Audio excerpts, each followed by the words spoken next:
se tui bi mi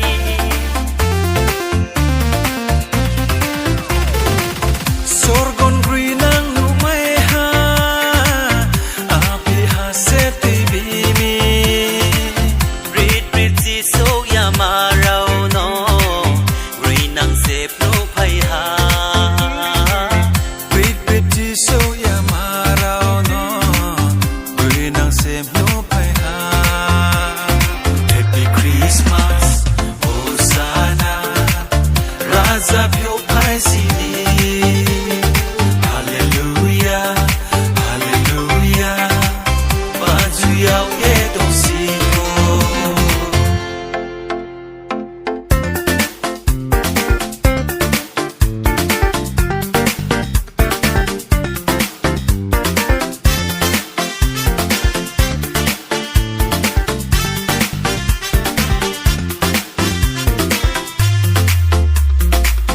Kau bahain kau kapai ha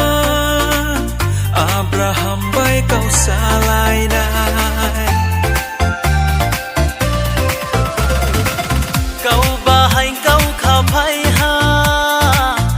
Abraham bai kau sa lai na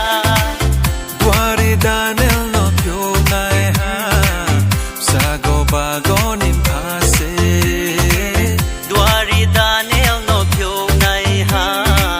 sa go ba go ni pha se Happy Christmas Hosanna Raza pyo pai si di Hallelujah Hallelujah ba ju yao ye tu si ko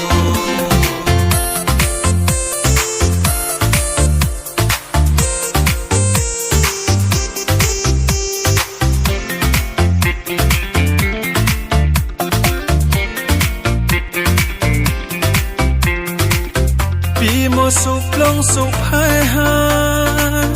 Bi ri nai se a chai